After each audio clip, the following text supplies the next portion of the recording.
This is the Policy Digest, a Center for Policy Analysis podcast that explores how African societies are governed and how people and their leaders are shaping the future of their communities. Through candid conversations and insightful analysis, we aim to provide a deeper understanding of the political, economic, and social landscape of Africa. So sit back, relax, and get ready to explore the diverse and dynamic world of African governance.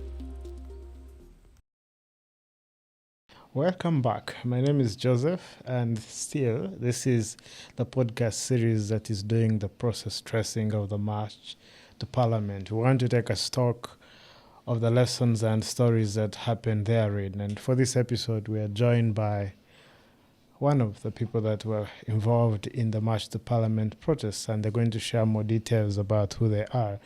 That is Edmund Ayesigwa, who is a final year law student at Makerere University. He also is a social justice activist. Maybe let's start with first things first.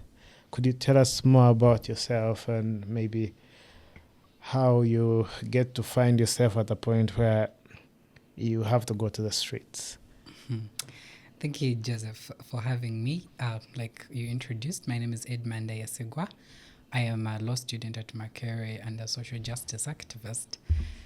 How do I find myself on the street? Oh, yes, we want the tea. Time for the tea. Well, Uganda is at a point where I feel like it is so frustrating to be Ugandan. Like how they kept telling us, we are the pillars of tomorrow's Uganda. Yeah. I feel like the pillars have gotten to a time when they are, how do they call it? Like when you mix cement and all those things, but they are like still exactly shaky pillars. shaky. The pillars are shaky. But how do we get to the March to Parliament protests and to being on the streets? One, there is a lot of impunity in this country. And as a social justice activist, some of these things, you can't overlook them. Because one, you have members of parliament that will decide on who takes which share of our money for themselves. You have documents coming out showing money that is being withdrawn from the parliament's account into people's personal accounts. And for me, the breaking point is that when you ask for accountability, oh my goodness, people are so excited to tell you that, you are saying nonsense, or you are bumshafters, or this is a campaign of people that are smearing, it's a smear campaign, these are haters, and things like that. I remember one time after the Uganda Parliament exhibition, is it Theodore Sechikubo comes to Parliament and asks that Parliament needs to have a conversation on what is happening. The name of Parliament is being tainted. We need to, talk about these things. And the speaker shuts him down, says, no, not now. He insists, and the speaker says, say whatever nonsense you want to say. So we're at that point where people are asking for accountability and you call it nonsense. But while you call it nonsense, I think it is difficult to try to resonate with a person like that, yet you know what is happening on the ground. You know how people say, kuground tufanseko, kuground bibinyo. Like, in this 21st century, you have children studying under trees. And yet you have, on the other side, people that sit and decide, we are 4 backbench commissioners, each one of us takes this amount of money. And then they'll come to brag, the process was legal, this money was given to us. And I'm told there's a judge in court Why is it who declared that, look here, there was nothing illegal in this process. Exactly. The person who needs some form of punishment from the Minister of Finance is Honorable Adolf Messenger, the Clerk to Parliament. You see, that's a whole system that pushes us to the point where we know that the justice system cannot help us. The places in which we are supposed to be asking for accountability are not there anymore, because you have a member of parliament asking for that and they're telling him it's nonsense. When an exhibition is run on Twitter, the first thing that we expect the speaker to be doing is saying, you know what, there was an exhibition, this and this and this was said, but the truth is that is not true, this and this and this are said. But when they ask her, she says, I do not discuss social media rumors. I don't even have a Yes, she has a Twitter account. She has an X account. So when those avenues are shut down, what you have is people that are so frustrated, but they have no alternative means of channeling out their frustration or bringing you to book. So then what is the option? The option is we have to do something to make sure we are being listened to. And that is what pushes us on the street. The situation back home is terrible, very terrible, that, you can't think of how you get out of this system. But while you can't think of how you get out of that bad system, you are watching people that are taking advantage of the very things that are supposed to be helping you. So the inspiration to go to the streets, the inspiration to participate in the March to Parliament is because, we can't keep silent forever. We need to talk. We need to raise our voices. We need to get listened to. I hear you, Edmund. I love the contrast on we have to do something, but also the conversation on the I. And I know that you're a law student. Yeah. The law speaks to standards, principles that nations are to be built on. Did you, at one point in time, as a trigger, feel like there was a disconnect between what is being studied and what is practiced, and you felt like you needed to bridge that gap? Is there an element of you, the law student, saying, no, we need to Today I was telling someone that if they took me back to Form 6 vacation, I would not choose to study the law. Oh, okay. Because let's hear that. Because it's so heartbreaking. That is me choosing not to say disgusting. But it's so heartbreaking when you think, I want to study the law because this is a tool to hold people to account. Only to find that the law is actually a tool that people are using to oppress the ones that should be holding them to account. The law in the books is so pretty. You read it and say, wow. The local ground is very different. It's very ugly. The local ground is very ugly.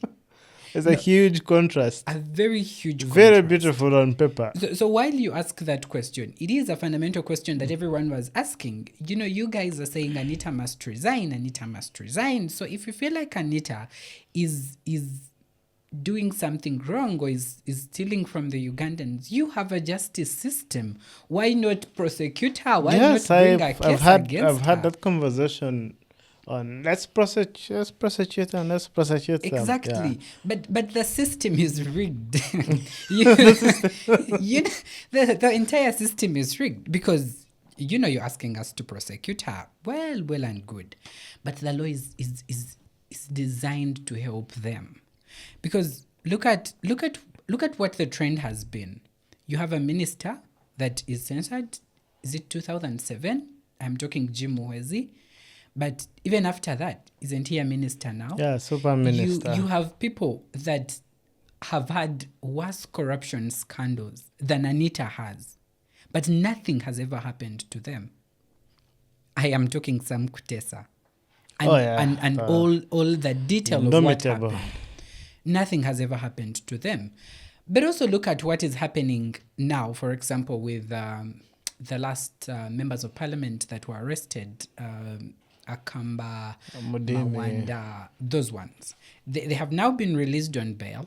But I tell you, I am not optimistic about anything happening. They got heroes welcomes at home, my friend. Exactly. They were lifting them. So that is the justice system people want to send us to. The justice system where the other day, I have forgotten the name of this gentleman that the president recently appointed as the head of this new unit. The for Revenue URA. Intelligence Yes, Unit, yes. Who was convicted 2 years ago of The corruption. very same crimes he wants to fight And now. you setting a thief to catch a thief. But well, that is the system that people want to send us to. They say, there was a number of alternative means that you people could have engaged. Yeah, I've had that conversation. But people are frustrated. The alternative means are not there. So the contrast between what the law looks like in the book and what it is like on the ground is totally disgusting. And as a law student, it's so irritating to have to watch yourself read these things and then watch a very different direction being taken on the other Yes, hand. see, talking about that, is it Professor or Dr. Kabumba? Dr. Kabumba. He did, I think, write a column in The Observer concerning the idea of regime judges and regime justices, and how that has been used to create a justice system which only meets the needs of the state as it is and does not serve the people. And I think maybe to still speak about this very I don't think it was a constitutional declaration. I think it was a case where the court determined that there was no legal problem with what was done by the Parliamentary Commission in awarding the commissioners 1.7 million. I don't know. What's your opinion on that before we kind of get to the part where you evaded arrest? When with all honesty, like I said, for me, the law has disappointed me a lot. But I do not. Okay, no, I do not want to say I don't blame these judges. I blame them because they have a conscience. But these are results of the system. You have a system where everyone in this country accounts to one man.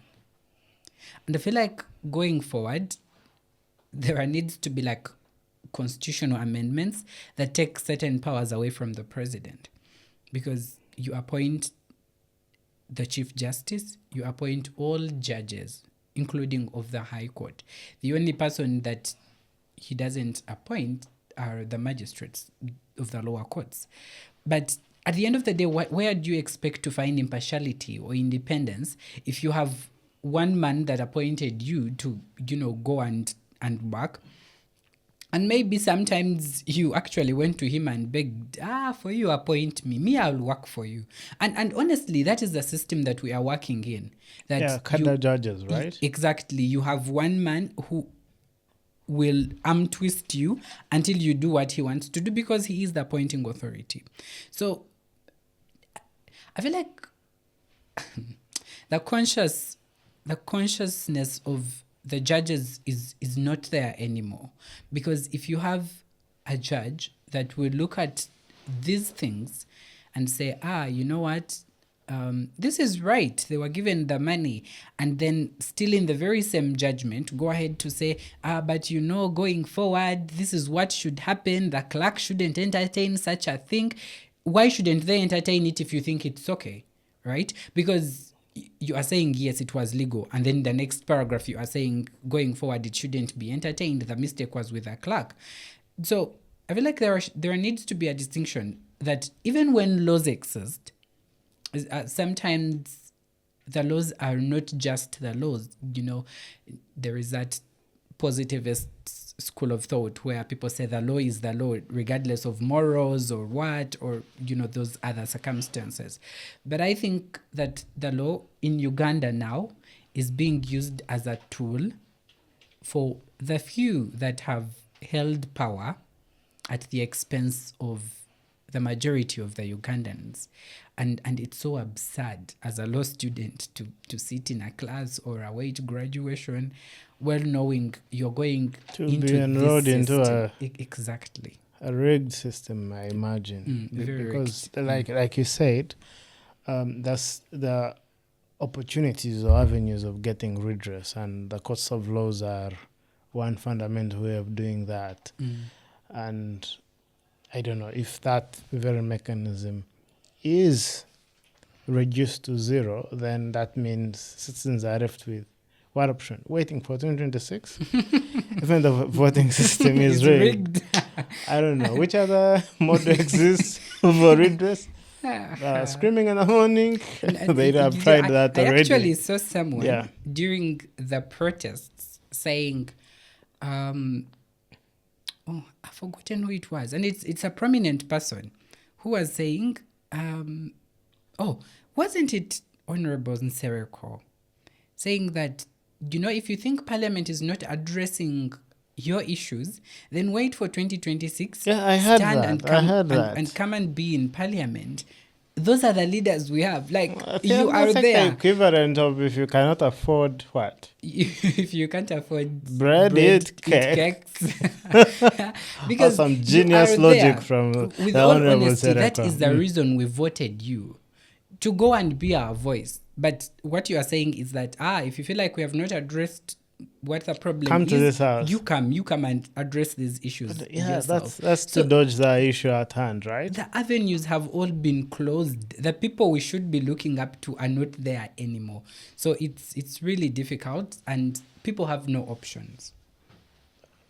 I get that, and most people, and I've had this conversation severally from even activists themselves. It's like you just can't be doing that. And then the other question is, so what should we do? Because the question of last resort is vital. I'd like to, in the next conversation, which is the second episode, I'd like us to deal with how you went to the streets and how you almost got arrested, how you are among the, let me say, unlucky people, because I've been interviewing people who went to the streets and Unlucky. people they didn't find a problem with going to prison. Of So let's course, say how unlucky you are the that you did not circumstances visit when you go. the retreat. Okay. You are listening to the Policy Digest, a Center for Policy Analysis podcast that explores how African societies are governed and how people and their leaders are shaping the future of their communities.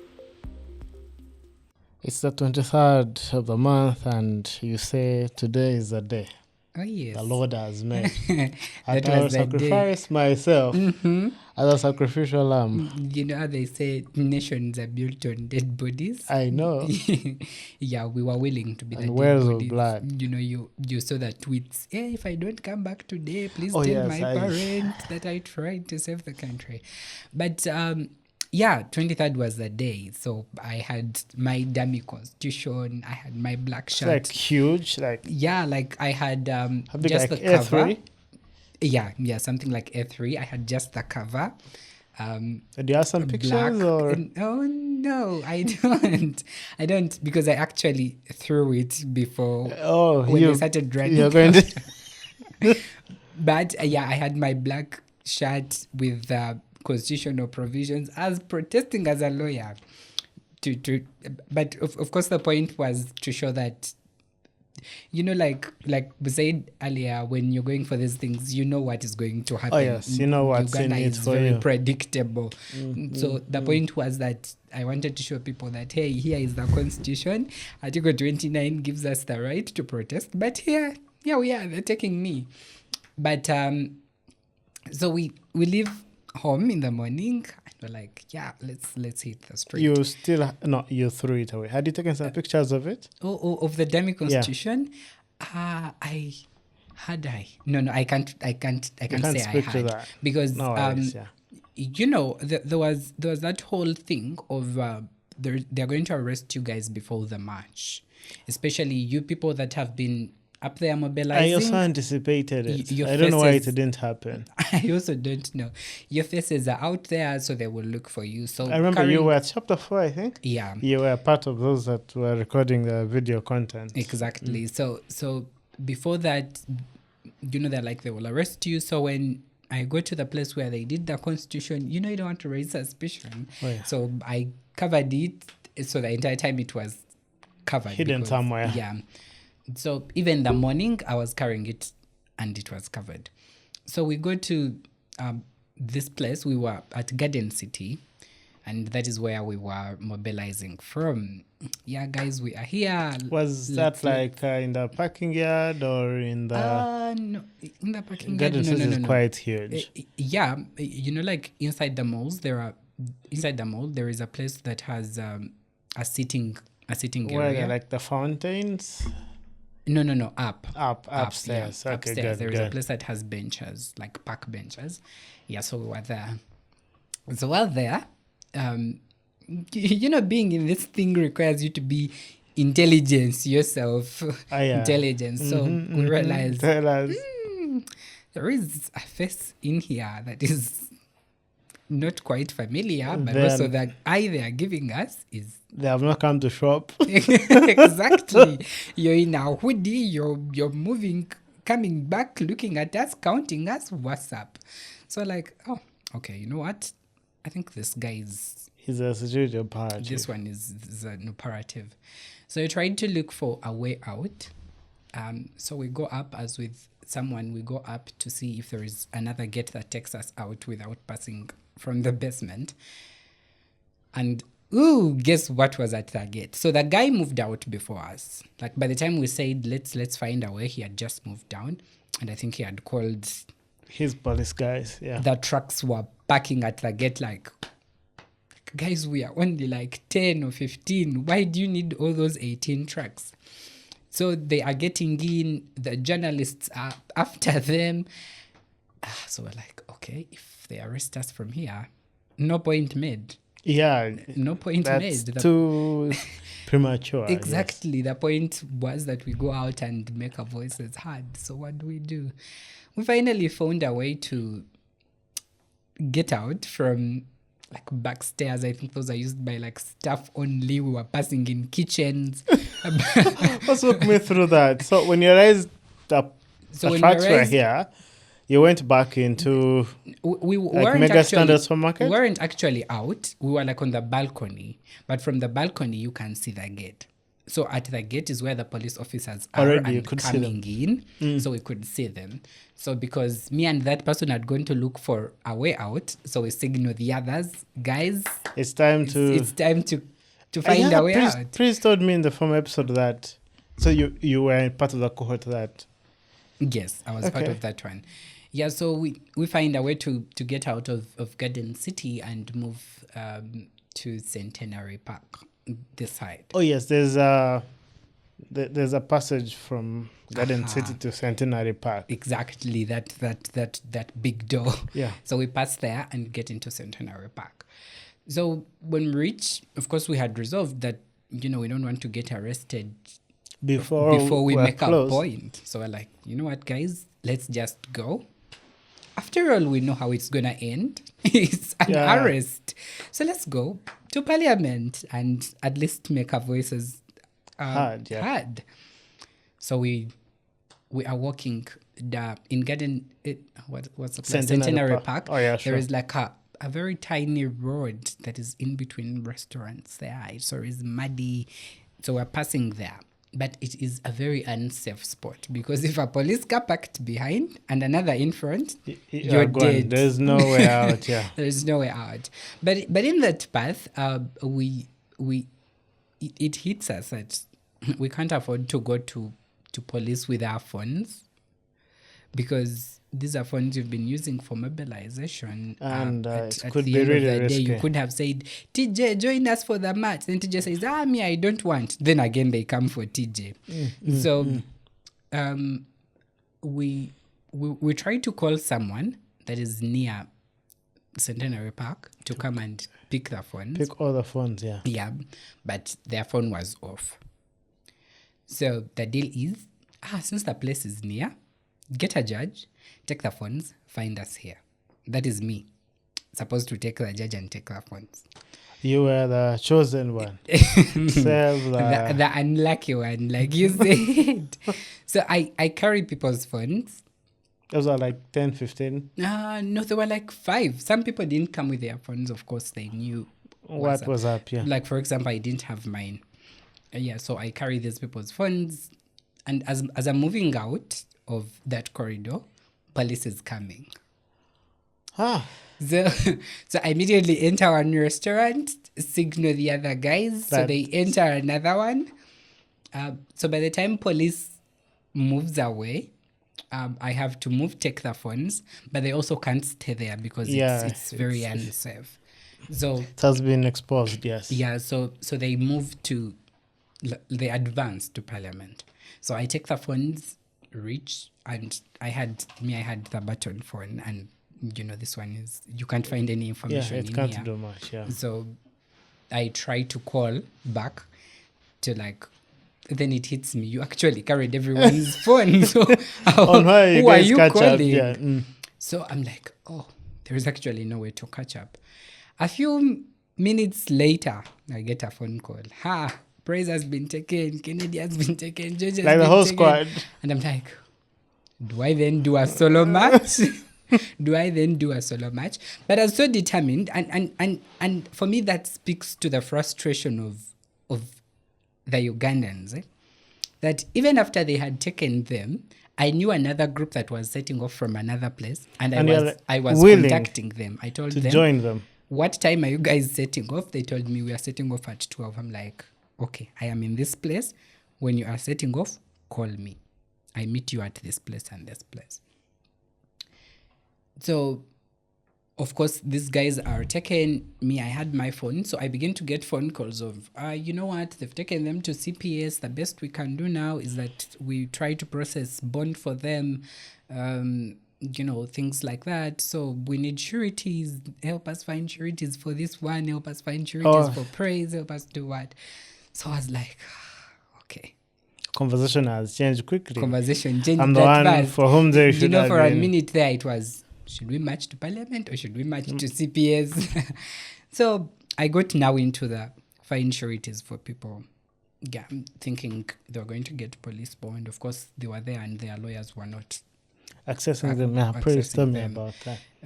For a moment, like for hours at CPS, being beaten while their lawyers were waiting for them outside. So that's how I survived being in prison, taking back phones to keep them. That's how you lost the opportunity. That's how I lost the opportunity.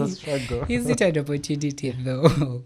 But yeah, that's how I do not get into prison. And maybe just so the other group at midday, he said that other group. Oh yeah. They also forgot to call you. No, they didn't match.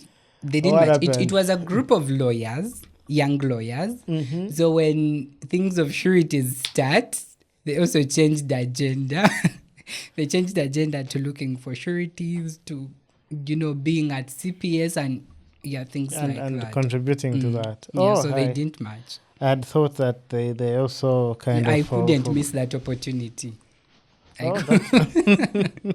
couldn't miss that opportunity. But I also perhaps noticed just before the protest, before we can get into maybe the support that we extended, the legal support and with visiting them in prison, I noticed that before there was so much video content coming through, I think on a daily from your end, that was trying to say, look here, there's a problem, guys, like you see your situation, let's march.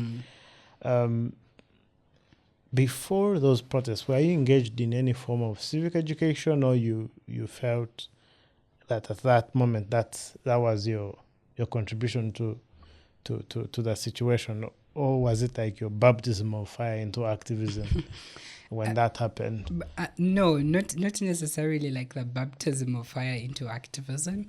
I have been doing activism through writing. I have like a blog that I used to write. What's the name of the blog? Do they have names on Medium? It could be called Edmund Ayesigwa on Medium. Okay. I also use Substract, Edmund Ayesigwa. So I had been involved in activism, even on Twitter, even, like in those small spaces. But I felt like now was a time for like every Ugandan to realize that the situation was bad. The situation was very, very bad. And it's not like it's any better, but the motivation to mobilize people comes in with, the many voices, the better. Because you can't be that solo voice that keeps saying, you know what? Yeah, we need to do this. We need to do the But other, also, I feel like Ugandans are so detached. Either so detached or they have become complacent to, this is what we have. This is our country. We'll deal with it the way it is. And for me, did you get to a point as you were in the civic education? Did you get to a point and you felt like, this guy is responding to this message? For the match to parliament, there were voices of, you're there because you want to account to your gay funders. Oh, yeah, sure. You want to do this. You foreign agents or something like that. Yeah. The truth was, very many people understood what the message was. Very many people understood that it was bad. We needed to do something about it. And the truth is, not very many Ugandans will come to the street because we know the context in which we operate. We know the militarization, the brutal response that you will get if you dare to come on those streets. So it takes a stone heart to come to the street. But I had you call it collectivism? Collectivism. Yeah, the Ugandans are in that type of activism that you will put your video, they will retweet, they will share, they will say, yes, Uganda, we are tired. But of course they will not come. So while we were doing that civic education, while we were doing the mobilization, the energy was there. You could think we are going to be 1,000 on the street. The world is going to fall. You could think we are going to. Kampala is going to be shut down. Ugandans X game or Instagram or TikTok game. Oh, the other side.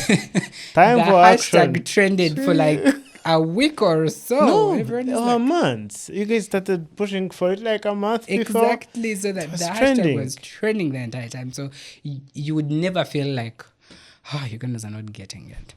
My only point of frustration during that time was that I felt like the message wasn't reaching to the Montuwawa and CA. Oh, yes. I saw your team, I think, try to diversify in terms of local language or something. Yes.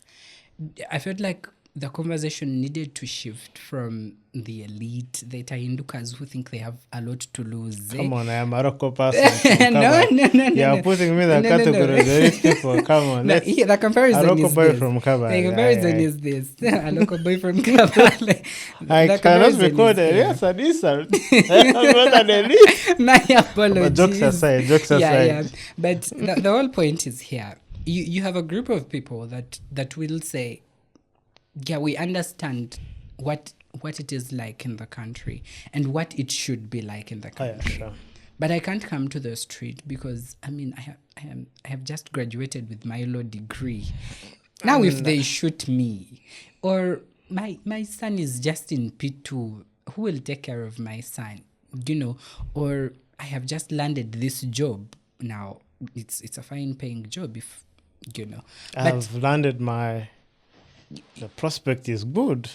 My car, how is it called? My car, small car. We have a lecturer who says, buy small cars. Don't come to law school with umbrellas. But yeah, so you've just bought your car, small car, and you feel like, this will sustain me. But there is somebody that needs to understand how much 1 billion is and how much it could do for them. Now, I did small math. If you get 1 billion and divide it, you could use 100K per day for 27 years and it doesn't become 1 billion. Now, the Muntuawansi doesn't understand that math. They don't understand that 4 people sat down and took that much money. 4 people sat down and took money that could build a hospital or blocks of classrooms. They don't understand that. They will hear it that, they took 1 billion, this one took 8 billion, this one. But they need to understand what it is to take 8 billion from them. They need to understand that this is their money. And at the end of the day, when the elections come, they will give them 1% of that money, 2K, and they will vote, a t-shirt, and they will vote, a cap, and they will vote. But they don't understand what it is like. So for me, I felt like, yeah, we are pushing this information, but this information is reaching people that actually know. And even when they know, they won't do anything. They won't take the about action it. because Yeah, they're not but on the wall. Those people do not have what to lose. I was doing a project with one organization that I'm working with, and there is this woman that sleeps in a house in Kamocha, and the house is 50K a month. And she tells you she does not have money to pay for it.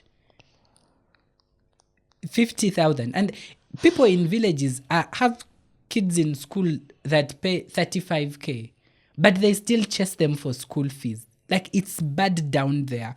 People still go to hospitals and you can't find Panadol. They will write to you without even doing a test on you. Go and, how do you feel? I have headache. Do you cough? No. Do you have stomachache? Yes, it's malaria. That is what it is. And those people need to understand that these people that at the end of the day come and give them 2K are the people that are responsible to legislate, make policies, make the budget that gives them what it is that they are stealing away from them. So maybe Edmund ask, and I think this is besettling because at Center for Policy Analysis, the host of the Policy Digest, we follow Parliament on a daily basis with our civic technology platform, the Parliament Watch, and you read reports and you see the amount of money that is wasted. And you're like, if Ugandans really got to know this, I don't think we would have a same governance system. What can we do to ensure that last mile person feels the pain, because there's a lot of it. They just don't yet know how to contribute to it. How do we get such people into the picture? One, I feel like civic education in this country is at 0, and for some reason I feel like it's deliberate, very deliberate, because that is why you have subjects like political education being scrubbed off in schools. That is why you have, I sat in a symposium someday, and there is this professor of political science, I think it's called Julius, at MOOC, that was giving a keynote address. He spoke for like 30 minutes, and I'm like, how don't I know these things? And I am a law student in 3rd year. How don't I, law student, and I don't know these things? Like, please keep speaking. So the civic education in Uganda is so low, and I feel like we need to reach out to the Muntuawansi. This coming year, 2025, as we go to elections, I feel like everyone that can needs to reach out. I was recording a video sometime, and maybe this is gonna help because I didn't post it, that while you cannot come to the street, maybe you are scared, you don't want to be the dead body the country is built on, or you do not want to sacrifice your blood or an arrest, you can do much more than just come to the street. That border guy that takes you and he's telling you about who owns the mall in town and is telling you who owns the apartments in Nigeria and Chanja, tell them where the money that builds those apartments and malls is coming from. That woman that sells to you chips at night as you're going to have chips for supper, ask them if they know about medical interns. And tell them how much it would cost to deploy the medical interns and how much is being given to for example, artists, or for example, how much State House spends in spends a day. in a day. That man, that askari at your home who thinks, Uganda has peace, as at the Babas the other day, and the guy kept telling me, for me, I don't have a problem with this government as long as we have peace. And for a minute, I told him, first put your machine down. Now you're going to explain to me the peace that we have in this country when Chitezi is falling on people. You think someone from Chitezi would say they have peace? Or for you think that peace is because there is no gun war, then we are peaceful. And people there's need gun to... war. There are so many things. We have so many guns on our head. Exactly. No, I think for them, the whole idea of peace is that we are not running with our property, running from here, running to there. For those people, that is the whole idea of peace. But we need to do more than just, tweet, but go out and tell these people this is not what peace is like. And it starts with you, spread that gospel of what it is that Uganda would look like if we held these leaders accountable, what it is that Uganda would look like if we chose to do the right thing, to hold these people in check. And I feel like, even, civil society organizations need to, play a very big part in these things to try and reach out to the lower person. Because the truth is, for you will make noise on Twitter. If you go to Kabale that morning of the voting and find a very long line, you'll be like, but should I make this line? Then you'll go back home. And that's the truth of what happens. The elite don't vote. It's very few of them make that a lot vote. of noise. So the people that actually are the biggest stakeholders in choosing the people that represent us in parliament are those people. The grassroots. Who will have been given 2K and they feel they have to give their loyalty to this person that gave me a matchbox or salt, without understanding that their role is to do much more than give salt. So people do not understand what it is like to live in a country and demand for better. Like I said, people are complacent. They think this is the absolute best. But you also have people that keep telling us, for us we saw a worse Uganda, so this is the best we heaven. can. For them this is heaven. But we keep but telling I'm sure they're them, also feeling the grant. I know pensioners who they work all their lives. Exactly. Teachers cannot even put 70 million in pensions. You work for 30 years, you don't even get 40 million in pension. Every sector in this country is sick, TJ. Like every sector. Medical, infrastructure. I really wish just one thing was working, right? Yeah, one thing is corruption. I think we're just going to have to close it there, man. One thing is corruption. It is working. Okay. Thank you, Edmund, for giving us your time on the Policy Digest. Thank you for having me. And thank you for your duty to the nation and paying it forward. And we hope for the best in the coming days as we conscientize Ugandans to know that this is their home and they need to have a stake in it by knowing enough about what their leaders are doing and what they are able to do. To your listener, thank you for joining us. The Policy Digest is available on all your podcasting platforms, whether you are coming from work or you're enjoying your weekend. You could always really just get to Podbean or Spotify or any podcasting platforms, or if you're the kind that likes the visuals, we're still available on YouTube. My name is Joseph Tahinduka, and it was lovely having you. Thank you. Thank you for listening to the Policy Digest, a Center for Policy Analysis podcast that explores how African societies are governed and how people and their leaders are shaping the future of their communities. For more podcasts, check out our Podbean and YouTube platforms. Thank you.